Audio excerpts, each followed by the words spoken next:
Banyak orang percaya bahwa waktu menyembuhkan segalanya, bahwa jika seseorang sudah pergi dari sumber luka, maka luka itu akan ikut pergi. Namun ilmu saraf menunjukkan sesuatu yang berbeda. Trauma tidak disimpan seperti kenangan biasa. Trauma disimpan sebagai sinyal bahaya. Dan yang lebih mengejutkan, trauma bisa tetap terasa baru, bahkan setelah bertahun-tahun berlalu. Video ini membahas fenomena yang sering dialami banyak orang.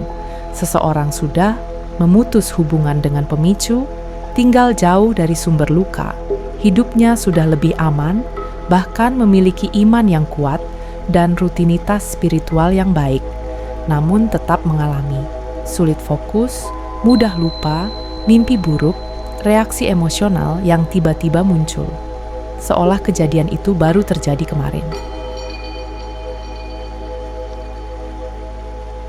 Otak punya sistem alarm. Untuk memahami trauma, kita harus mengenal satu konsep sederhana. Otak manusia punya sistem alarm. Alarm ini tidak dibuat untuk membuat manusia bahagia. Alarm ini dibuat untuk membuat manusia selamat. Sistem alarm ini berpusat pada bagian kecil di otak bernama amigdala. Amigdala bertugas mendeteksi bahaya, ancaman, penolakan, rasa takut. Dan ketika amigdala menyala, tubuh ikut bereaksi. Saat amigdala aktif, tubuh masuk ke mode fight, melawan, flight, lari, freeze, membeku, fawn, menyenangkan orang agar selamat. Mode ini disebut mode bertahan hidup. Dan saat seseorang sering berada di mode ini, ia bisa sulit fokus, gampang panik, gampang menangis, atau malah mati rasa. Trauma relasional itu berbeda. Sekarang kita masuk ke trauma yang sering paling membekas. Trauma relasional, trauma yang datang dari pasangan, keluarga pasangan, orang-orang yang seharusnya menjadi rumah. Masalahnya adalah, jika ancaman datang dari orang asing, otak bisa berkata, jauhi dia, selesai. Tapi jika ancaman datang dari orang yang seharusnya aman, otak mengalami konflik. Aku butuh mereka, tapi mereka juga menyakitiku. Dampaknya pada otak. Trauma relasional membuat amigdala lebih mudah menyala.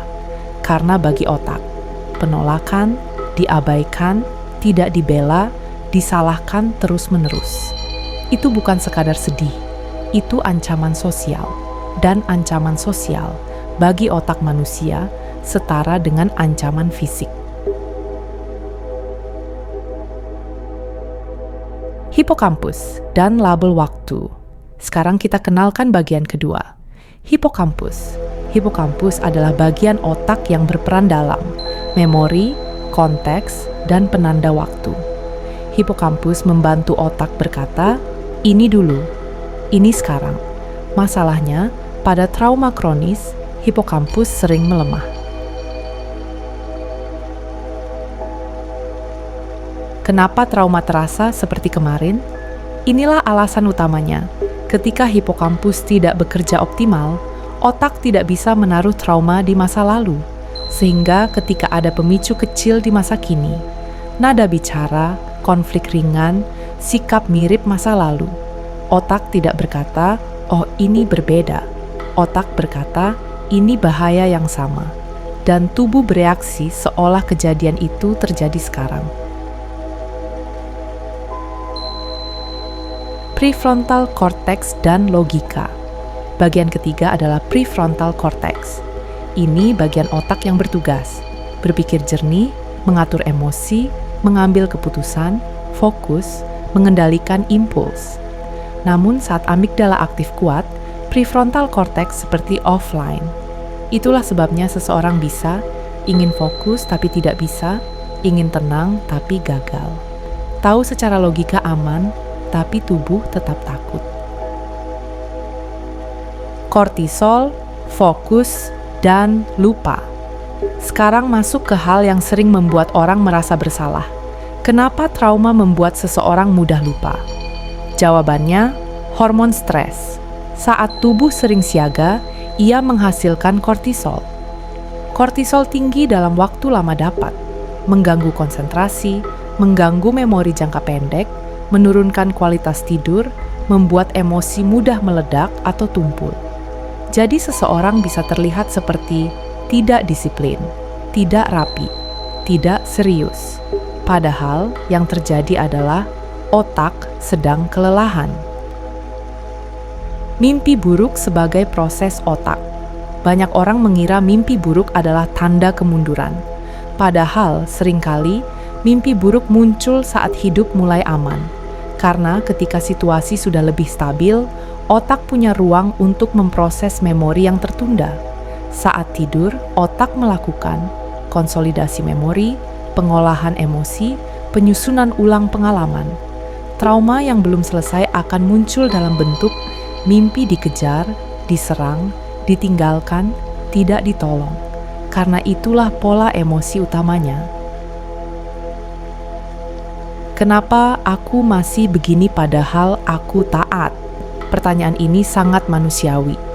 Banyak orang yang taat merasa bersalah karena trauma. Padahal iman dan trauma bukan dua hal yang saling meniadakan. Ilmu saraf menunjukkan bahwa praktik spiritual seperti sholat, zikir, membaca Al-Quran, doa, wudhu, dapat membantu menenangkan sistem saraf. Karena ritme sholat dan bacaan yang repetitif dapat menurunkan aktivitas amigdala, mengatur napas, menurunkan stres, meningkatkan rasa aman. Namun, iman bukan tombol hapus trauma. Iman adalah kekuatan untuk menjalani prosesnya.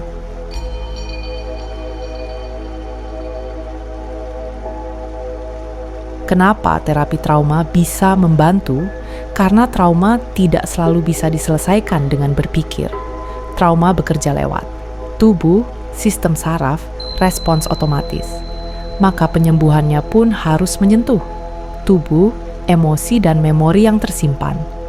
Terapi trauma seperti EMDR, somatic therapy, trauma informed counseling, membantu otak memindahkan trauma dari bahaya yang sedang terjadi menjadi memori yang sudah berlalu.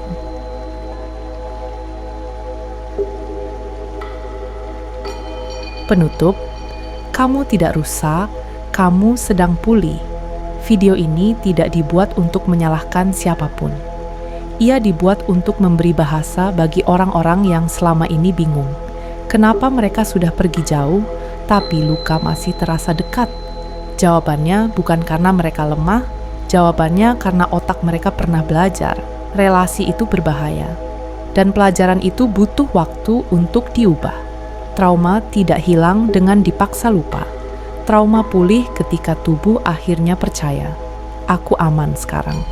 Dan ketika itu terjadi, memori tetap ada, tapi tidak lagi menggigit.